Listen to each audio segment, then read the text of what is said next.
I honestly, I can't believe Gessen didn't say, right, Priscilla, look, head stroking by your mom at that age. Like, how did you continue on with him?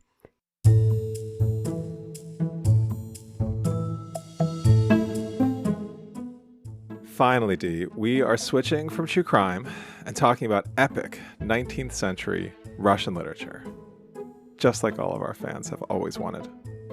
You know this is a serial true crime podcast, right? I'm pretty sure we're recapping the Dostoevsky novel. Nope, we're doing a recap of The Idiot, the podcast on this episode of So Much Crime. I guess. So little time.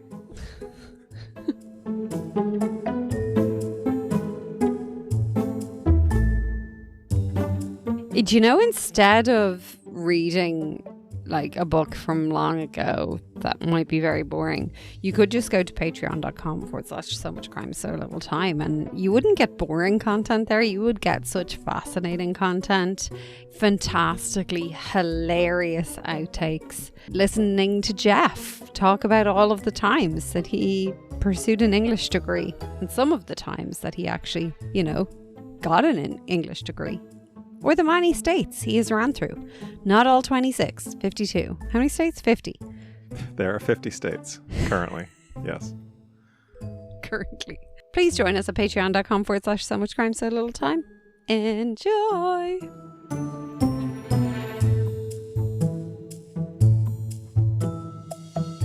Welcome to So Much Crime So Little Time. I'm Dee. And I'm Jeff. And It took you so long to realize you were Jeff. I forgot who I was. But I am Jeff, indeed. And before we start, quick warning. Warning. This episode is going to have spoilers for The Idiot, the podcast, not the Russian novel. Spoilers. We're going to discuss the whole series here and stop making references to Russian literature. I mean, I never started, so I promise I won't do that. If you haven't listened to the podcast yet, look for the link in our show notes. Or just join in the fun, if you don't mind those spoilers, and listen along to our review of it. Okay, a reminder of this podcast. This was released in March of 2026. The host is Gessen. There are 5 episodes with a really big variance in the length, kind of 20 minutes to an hour, but not a huge undertaking altogether. But Jeff, give us a really quick, a high-level overview. I'm joking. Give us a really quick recap of the podcast. Yeah, so this podcast about Gessen is narrating the story, telling the story about their cousin, Alan. Gessen, by the way, uses they, them pronouns. M doesn't like their cousin, Alan. Alan is showy and kind of brash. Alan is described as an egg who knows how to talk to people. This is bald head. But then the story kind of takes a turn. Alan gets arrested for trying to put a hit out on his ex-wife Priscilla. So M and their family try to understand what happened. They're both trying to figure out how that relationship got to this and if it's even true. So yeah, so Dee, we listened to all 5 episodes. Where would you like to start? I don't know. Can I? This was. Yeah. Sorry. You could start. Yeah. So I feel like why do you ask me where you want me? Where do I want to start? Are you trying to be like a gentleman or something here? Yes. Even though you know that you want to do the starting, just fucking start. Like, none of that shite needed here. We're 199 episodes in or something. Fair enough. Well, lately we've been doing starting these recaps by saying if we think how we feel about it and then come back to that at the end. So, I mean, I can say at the beginning that I really enjoyed this podcast. I thought it was very well done. I thought it was a very unusual story. It covered some ground of things that we've done before, but I thought it went in some weird directions that were new. I like the host a lot. I have a lot more to say about these things, but I'm just kind of rattling off some of my quick thoughts. I also thought some real heart-wrenching stuff in here about parents and children, young children. And yeah, what did you think? What's your thought coming into this discussion? Okay, overall, loved it. There were definitely times, especially to begin with, I didn't know if I was going to be able to listen to the whole podcast because I felt the format was just, it was so dry in its delivery. It nearly felt like a fiction, like a short story that was being told in how dry it was to begin with. Are you like, no, that's wrong? No, I think that's, Is that what you're about I to actually say? have a note somewhere in my notes about M. Gessen as a host and how their delivery is so intensely dry and their affect is fairly flat. And I think that helped the story. I think I mean, ultimately, I think it did. Like when I got to the end, and I think particularly as the drama, like as the story unfolded and you saw like things just kept getting worse and worse and worse, that dry affect, like the comparison between that and the drama, like really was great. It was really interesting to listen to. I particularly found that worked so well with, I think it was the last line, but I'm not an idiot. You know, I thought of doing this, I thought of doing that. And he's like, but I'm not an idiot. And I was like, it was like everything was nearly leading up to it. Yeah. I don't know. It worked so well overall. I do feel, and actually it was something I saw in the reviews as well, which I thought was interesting. A lot of people were like, oh, it's so boring. I can't get past episode 1, blah, blah, blah. Like, I don't like it. Like, can't even understand. Well, people were saying I can't even understand the narrator. They're just mumbling the whole time. And I was like, I think you're something wrong with your headphones, like, or your ears. Like, I don't think there's any mumbling going on. It was very clear to me what was being said, but I don't know. I guess I could see that. I disagree with that criticism of it. I think a reason why I think it helps so much was because the story is both so dramatic, but it's also so personal, right? Like M. Gessen is a character in the story and is like, it's their family. And I mean, they're talking about their cousin, they're talking about their aunt, they're talking about their cousin's wife and their children. And I think if the narrator had been more sort of, I don't know, dramatic in their presentation, more kind of excitable, it would have lost, I feel like it would have lost some of the authenticity. The other thing about it is, I mean, this started as a This American Life piece. And there's a companion This American Life episode where M. Gessen and Ira Glass kind of introduce parts of the series and they play segments of it, early segments of it from the first few episodes. But then they do a little bit of commentary on it. And I think it's interesting to hear it in the context of a This American Life episode where just like it fits that world. Like it sounds like a This American Life episode just spread out over a few hours. I think in that context, it hits differently. Yeah, I think that's probably why I liked it as well. I mean, sure. No shocker. We've discussed This American Life. I mean, how many times do you reckon we've referenced This American Life over the 200 odd episodes? A lot. I mean, we've covered it, twice at least? Yeah, but like we talk about even it a lot. when we're reviewing other podcasts, we really do talk about it a lot. Yeah. I'd say we're hitting 100 references. Yeah, I buy that. That's probably true. I was hoping you'd give me a different number so we could put like a wager on. You're just like, yeah, no, I think that's actually a pretty good guess. I don't know. I did want to, while we're talking about the host, my criticism of M. Gessen is in the episode where he's interviewing Alan in prison. I feel like they were trying to be very judicious and give Alan a chance to tell Alan's side of the story. And it almost started to become about, well, this isn't necessarily Alan being a criminal or doing wrong things. It was really more about Alan's mother, Lena. And I don't know, like that episode really kind of bothered me. I feel like it was sort of an excuse for Alan. What did you think of that? What did you think of the Alan in prison interviews? I thought it was a clever way to get Alan's story out there. You know, M said, I want to interview him. I want to hear about it. And M starts to talk to him. And the more talking to him, he can kind of see his point of view. But as they're pulling on the thread, they're also hearing and prodding at things about his mother. Like I remember when Alan was talking about how he had a big fight with Priscilla and he knew Priscilla would never want to move to the US. So like when she was gone, he just decided to just do it. and avoid the conflict and just tell her we're gone when we get there. And Gessen prods on that, being like, did you thought that was like a good thing just to avoid an argument? And Alan's like, well, yeah, like, I mean, it would have been a really big argument and blah, blah, blah. And I'm guessing, like, continuously prods at that. Like, it's not as if it's like, oh, everything you say, I'm going to believe. Like, really, there is a lot of prodding going on and a lot of, like, trying to tear apart the story or the narrative that Alan is putting forward. So I thought it was interesting I thought it was clever because they weren't, it was a clever way for them to kind of do a full circle of the story and get all the perspectives. And I can also see a world where, look, there's usually three sides to every story, like, you know, this one, that one, and the one in between, and like the truth. And I don't know, I thought it was fascinating to hear Alan's side, because I'm sure some of the elements that have come out, Priscilla is receiving information in a certain way because of history, but actually that might not have happened in every single situation.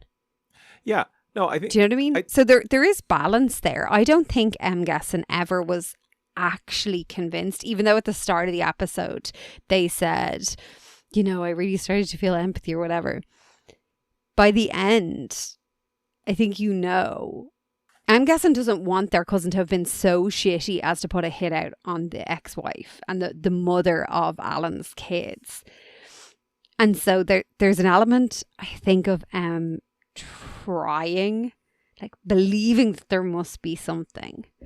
Yeah. Even that line, and that probably came in the court case episode, but even the line about how Alan had gotten so much throughout life by just bribing people.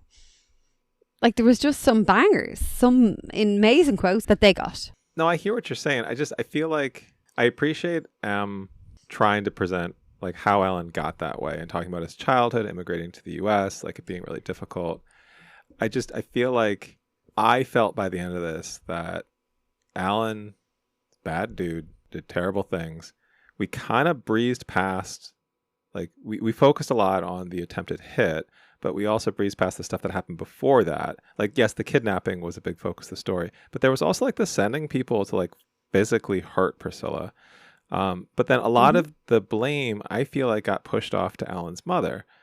And she was sort of presented as this woman who sees O, so the older son of Alan and Priscilla, as a project. And she and Alan like sort of seem to lack empathy and seeing kind of people as things to be used for their own gain. Or like projects. Like it seemed like they like Priscilla's problem was she was in the way, and so she had to be removed. But I think that was sort of shown as more like the root cause of that was Lena, Alan's mother, and I didn't like how that sat. This is my one criticism of the podcast, by the way. Like I did really enjoy this podcast. If Alan was 15, would that be different? Yeah, but like what we hear about younger Alan, and this is a little older than 15, but I think he's at Babson, which, by the way, I have a connection to Babson. I spent time on that campus. My last company, the co-founders both went there for their MBAs, and so we would go there for, we did hold meetings there on the campus. Beautiful campus outside of Boston. But he told the story about how he would have Harvard students write papers for Babson students, and he was making up to $10,000 a month. This is Alan. And bullshit. Seems like bullshit. Also, just another job that AI took away. But that's Alan as like a college-age student, like running these scams, right? Like completely unethical, illegal. In some way, like he's doing all kinds of illegal stuff, right? Like I think the other thing that gets sort of glossed over is when Alan gets when the undercover FBI agent gets him on the trying to put the hit on Priscilla. Like they've been trying to get Alan and this other guy on money laundering for years, right? Like Alan is like a known criminal who hasn't been caught. I have a hard time having any sort of empathy for him, I guess. Do you think anyone in this podcast has empathy for him, though? I think M goes out of their way. I think M goes, I guess this is my criticism. And again, I did really enjoy this podcast. I think M goes out of their way to be empathetic to Alan. And I feel like some of that is just because M is also cognizant of like, this is their family. Like their dad is going to listen to this. Their aunt is going to listen to this. Alan may listen to this. You know, all of the various like family members, they're going to go to a family, you know, summer barbecue out in Cape Cod. But is that actually what they're doing, or are they trying to have empathy and see things from a different perspective as opposed to deciding to go with the narrative that is the easiest and the most empathetic for the listeners? Well, yeah, probably that. So like, I think they tried to see it from an empathetic side, but I don't at any point think that M actually had like full empathy for, oh, you in this situation. I think there was elements of, oh, I can see how these things might have been a factor, but I don't think there was like this overarching empathetic thread that went through it. No, I think that's true. There isn't. And I think one of the things that I liked in the overall construction of this was before we heard that episode, we spent a lot of time with Priscilla. And we got to hear directly from Priscilla. And I think she comes across, because I think there's a version of the story. Like, I think if someone from the outside of the family might have told the story, they might have gone to some length to paint Priscilla in a darker light. Because I think that's what Alan would do, right? Like Alan would say that she's the villain of this story. Yeah. And I didn't come away from this podcast. Like I heard some glimpses of that story, but she comes across, I think, very well here. Highly empathetic. Like what a rough, I mean, aside from the attempted murder, but just like one thing after another for her. I mean, being stranded in Russia with one of your kids, having your husband having taken your other kid, like you can't leave the country, having no access to money, no access. He cuts off her access to money. He lets her, like, the place she has to stay in is the summer cottage that isn't winterized, and you're in Russia, and winter is like, that seems awful. And then through today, and this is the one thing I wanted to ask you about. So okay, so we hear about where she's at sort of by the time this podcast is being made. And Alan is probably going to be out of prison in the next couple of years. She's raising these two kids. They are not, I mean, the older one, is not out of high school. I think he's in high school maybe at this point. And Lena is like out there. There's still like a belief that Alan is going to try to get these kids. Like she must think about that every single day. Yeah, and like maybe try and get her too. Yeah. She has to presume that her life and her children's life are in some form of jeopardy constantly. She just lives under that cloud. And she's had, like, she has good reason to. She has very good reason to, because he's tried it multiple times. And her former or ex-mother-in-law seems to be stalking them a little bit. Right? Like she's been How did you feel like when Lena was like picking O up from school early one day and like drove by and saw Lena on the corner where O would have turned towards their house, and Priscilla stopped the car and started to record and asked Lena what she was doing? That was like one of the most emotionally intense parts of this whole podcast, I think. Like having that audio and hearing Lena sort of very, I mean, that's about the only thing we heard from Lena in the whole podcast directly, I think. Wasn't it? Well, yeah, because she didn't participate. She wouldn't be interviewed. Yeah. Yeah, that just made me think like, oh my gosh, like I mean, we've heard other stories about this. We've talked about other stories about this of like, you want your children to be safe at school, coming and going from school. And it's usually another family member of some kind where they're just not. Like, you let them out of your sight and you don't know what's going to happen. What was like the phrase of like some behavior is like just odd until it's malicious, or there was a really good phrase that was used within it. I found that very heartbreaking, honestly, like to think of the grandmother who just wants to see the grandkid. And then also the grandchild or the grandson in this case, who Wait, sorry. Your empathy was with the grandmother? I think that's a weird way to put it. Like, I had empathy for Lena in that situation.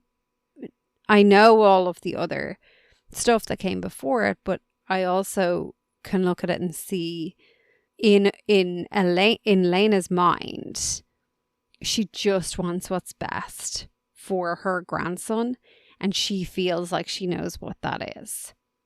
Do I agree with all of what I heard throughout this podcast? No, absolutely not. And I think that the lengths she went to separate O from his mother are despicable.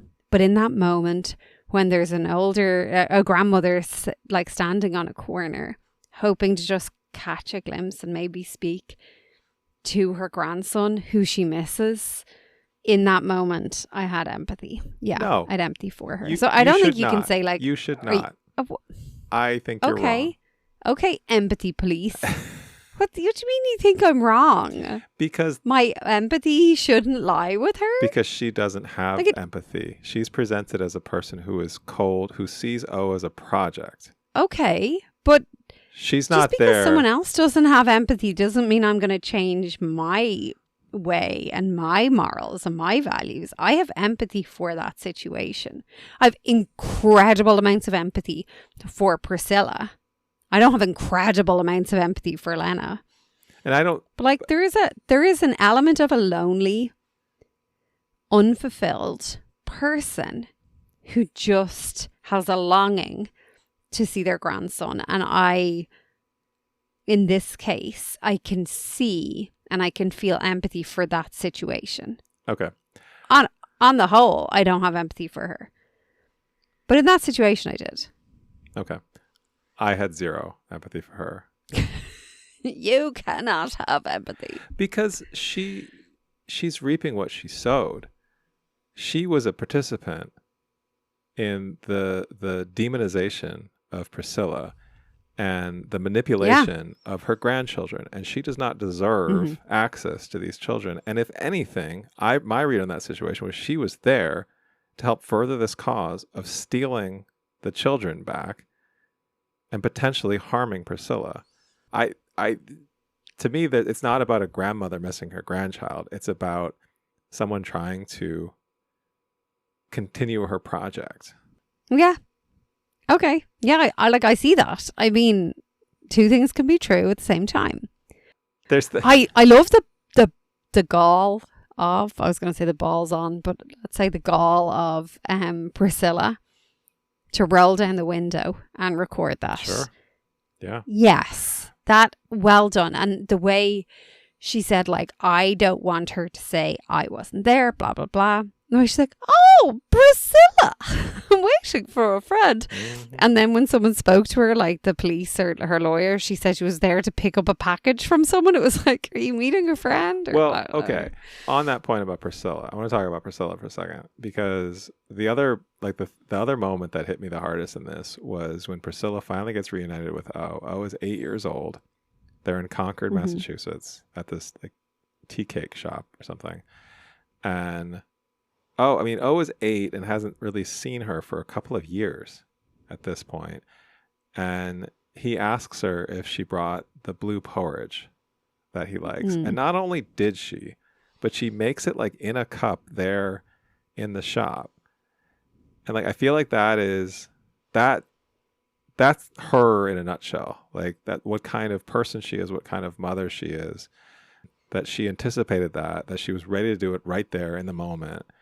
And she's like, I am always here for you and providing for you and will always love you. And that I thought was so sweet.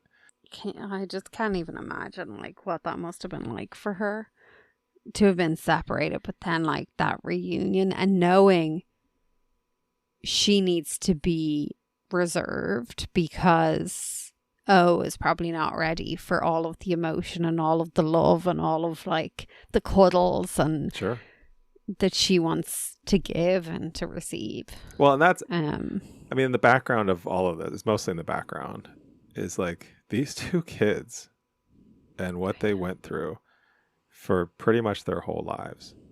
I mean, the younger one, right? Like this has been their entire life. Oh, yeah. Yeah. And also like the feeling for Al of not being like the chosen one, a little bit like Caucasia, when we were reading about, the idea of it felt a little bit like that, like, they didn't really care about her, they just wanted Owen. That's gotta be like a fucked up situation as well. I mean, there was so much in this story that made me feel like this, but I felt so many times like throughout this story, I was like, what the fuck is wrong with people? Do you know? Let me ask you, the moment that I maybe felt that the most was when we were hearing the conversations between the FBI agent and Alan. And the FBI agent is pretending to be this very like broy criminal, talking about how women are always the problem and they get in the way of men and men doing good things. Yep. And there's this, historically that's been the issue, all right. Yeah, sure. Yeah, I mean, that's what history says. And then there's this thing about how it would cost Alan $100,000 to get Priscilla deported, but only $50,000 to have her killed. And the kind of relative bargain of murder versus deportation. What was so fascinating about that part of the conversation to me was Alan seemed to have to like him and haw over the $100,000. That's a lot of money, blah blah. Like, just have to be that much for the deportation. But when it was like, well, we could make it like cheaper and more, what was the word, definite or more? Oh yeah, something. I can't remember the word that was used. Yeah. So when the FBI agent then posed the idea of, killing Priscilla, murdering her, is that something you'd be interested in? That's obviously paraphrased. He doesn't have to think about it. Yeah. He's just like, yeah. And then the wildness of the amount of times the FBI agent was like trying to confirm, like, that this is going to be like irreversible and this, whatever. And he's like, yeah. And like, oh, this is something I had spoken to like my friends before, like the Israelis and the whatevers and the whatever. And I was like, oh my God, like how many people have you discussed this with? Just the naivety of like, oh, I can just say this openly because this guy who I've met once is telling me that he will help. It's bizarre. It's an interesting glimpse into what it's like to be an undercover FBI agent, where you have to play a character. You have to kind of roll with the situation. And who knows what, like, he didn't go in there expecting it to turn into a hit job. And then, but you also have to be so careful about like, okay, what you're saying is being recorded. It's going to be used in a trial. And you can't be the one to like bring up the idea. You have like the person, you're trying to get the other person to incriminate themselves without. When we talk about a stressful job. It's a little sort of, well, then there's this line that M. Gessen draws a lot of attention to when they're talking about like how Alan wants to make sure that there aren't other, like the kids aren't there. And but then they're talking about like, well, what if she's with another adult, and is it okay to also kill that other adult? And this line that Alan says, I am absolutely ambivalent to the modalities and circumstances as long as we achieve project objectives. Additional unexpected expenses are part of doing business. That's the least human thing you could say about anything, let alone killing innocent bystanders. I know. What a bizarre sentence that is. It was a very bizarre sentence. That in parallel to the one thing like the children cannot be there. Right. Because the children are the project. You screw up the project by scarring the children that way. Honestly, I think for Lena, the children are I think O is the project. Yes, O is the project. I don't think that's fully accurate for Alan. I think O is a project in a way, but I think Alan is so obsessed with Lena and making Lena happy that O is also now had become a way to be like, my mother wants this, so I must provide. Yeah, I think that's true. And actually, I was thinking about it. I went back and re-listened. I listened to the This American Life episode, which a lot of it is the first episode of the series. And something that Em says, Em is talking at the beginning. I think this, see, a little bit of what's in This American Life is Em talking about the podcast, but most of it is just the podcast. And so I might be mixing up what's what. But there's a part where Em is talking about when Alan and his mother and O came to live with Em's dad, and how that was a lot of time that Em spent with them, and how he started to just think that, oh, Alan's actually a good dad. And like they were questioning, they were kind of joking about so at that point Alan had basically kidnapped O, and Priscilla is back in Russia. And so like they were kind of aware that maybe happened and was maybe wrong, but also like not really doing anything about it. Right? Like they were just sort of like, I mean, it's also like, it's your cousin. Like what? Like, okay, D, your cousin shows up. We can't play this game. All right, my cousin shows up. Okay. Our mutual friend shows up from out of town. One of our mutual out of town friends. We have so many. With their kid, but not their spouse. Yes. Okay. And you it's like, what do you do? Like, it's super weird. And it's super weird too. Like I guess the cousin thing I think is important, because it's like, if it was your brother, you would presumably, maybe, depends on your family, like know more, have a deeper relationship with that person. But Em didn't have a really much of a relationship with Alan. Like they didn't know each other. I think this is such a bizarre situation. I don't feel like there's a way for us to actually have a comparison here. I really don't. And like, it's really hard to know, because, there is a potential, if Alan turned around and said, oh, look, his mother's been drinking, or sure, she's having issues, or she's whatever, you're going to take that for what it is. Yeah. Even if you feel like this doesn't feel accurate. Like, I don't know. It's true. You're right. I can't imagine doing more than just questioning it, unless you actually thought your cousin was dangerous. Yeah, because what are you supposed to do? And for all you can see, he is a good dad. He's doting on the kid. The kid seems well taken. It's not like the kid there's horrible things going on that you can see. What? It's a very strange situation. Come here. One image I cannot get out of my brain is, do you know what I'm going to talk about? Is it the stroking of the head? I just can't. So I need to ask Alan. Priscilla how Alan and Priscilla have a fight in their bedroom, and he leaves to get away from her, and she's walking around later to try and find him, and his mother's bedroom door is open, and Priscilla walks by and sees Alan lying with his head on his mother's lap, and his mother stroking his head. His bald head. Grown man. He's a grown man at this point. Honestly, I can't believe Gessen didn't say, right, Priscilla, look, head stroking by your mom at that age. Like, how did you continue on with him?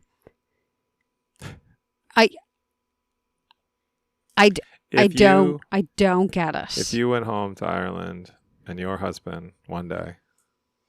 No, we're not doing this weird comparison thing. That feels like... Your husband has hair, so it doesn't work. It's not a bald egg.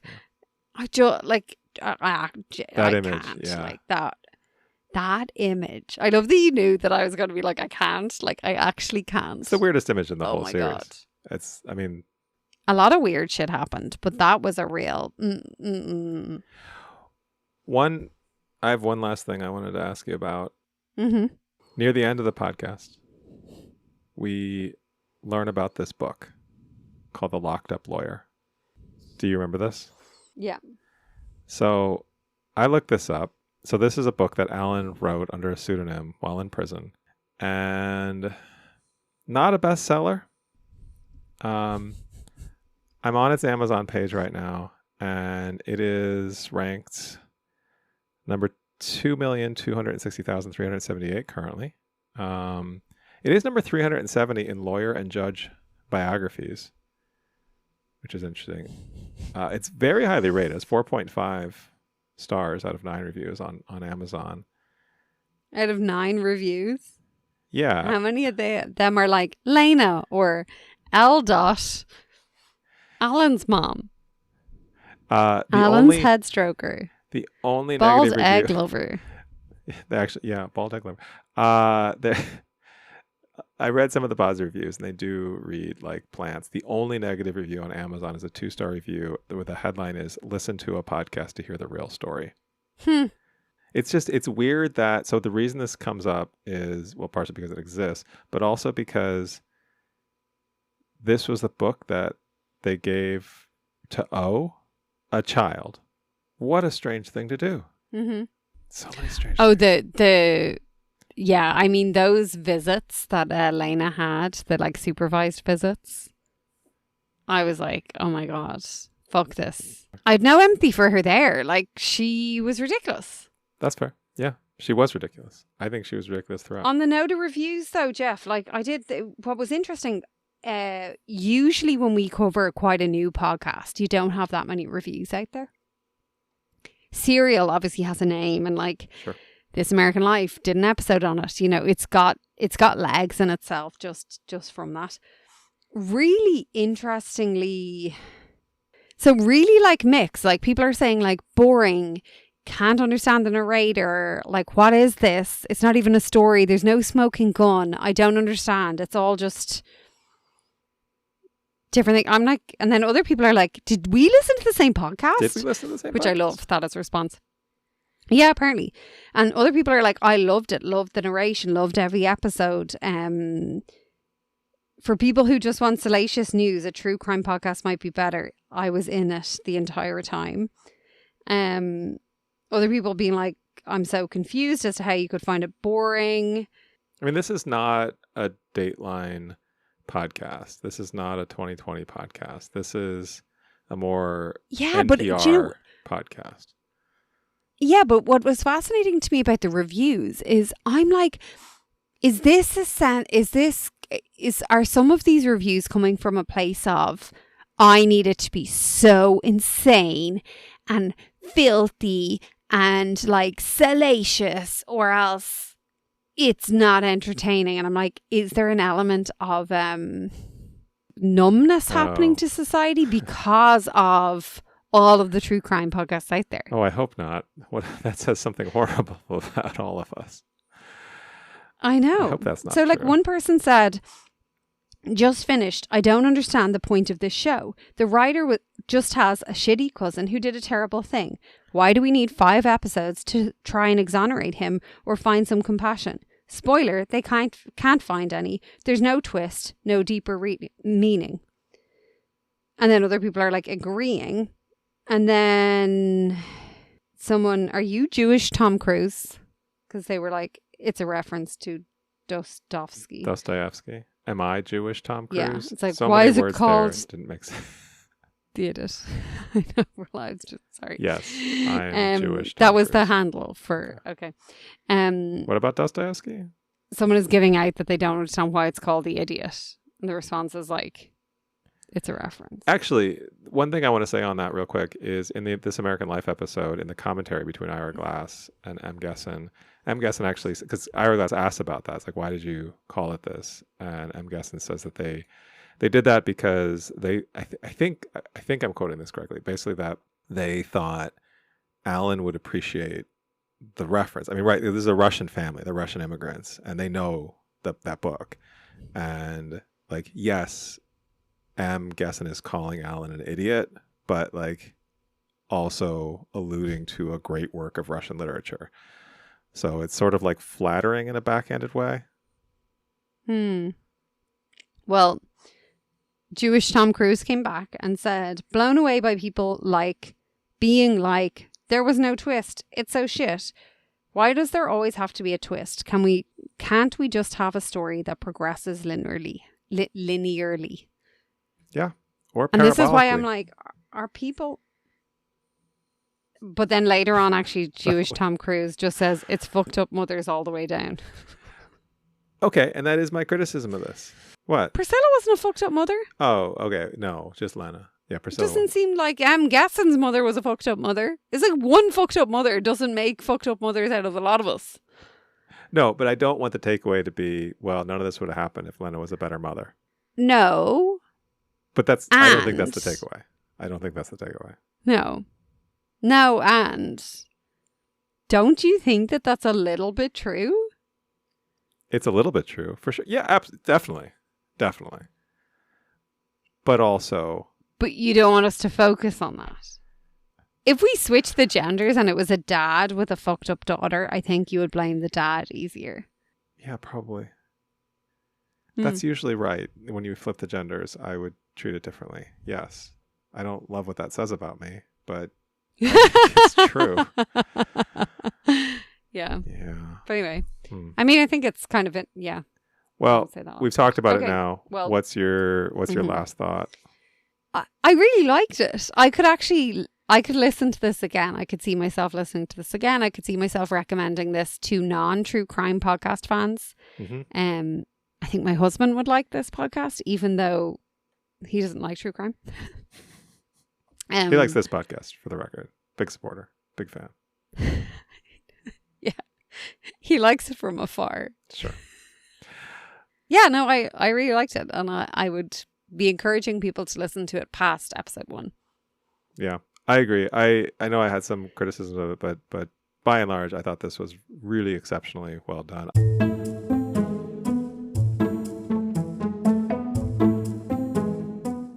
Before we go, just a quick reminder.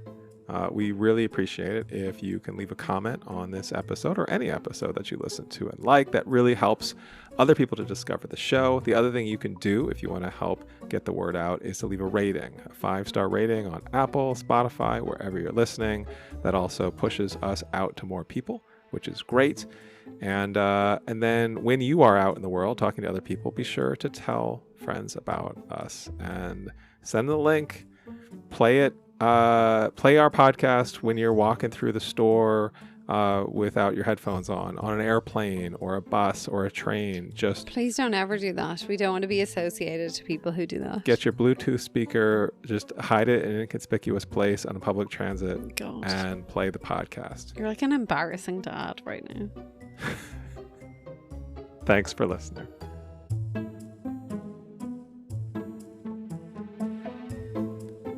So Much Crime, So Little Time is a production of Mind Glove Media. The executive producer is Paxton Caloriso. Our associate producer is Blythe Ty.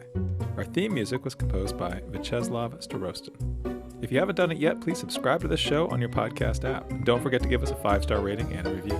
Even better, tell your friends. To join the discussion, look for us on social media. Check out the show notes for all the links. Thanks for listening.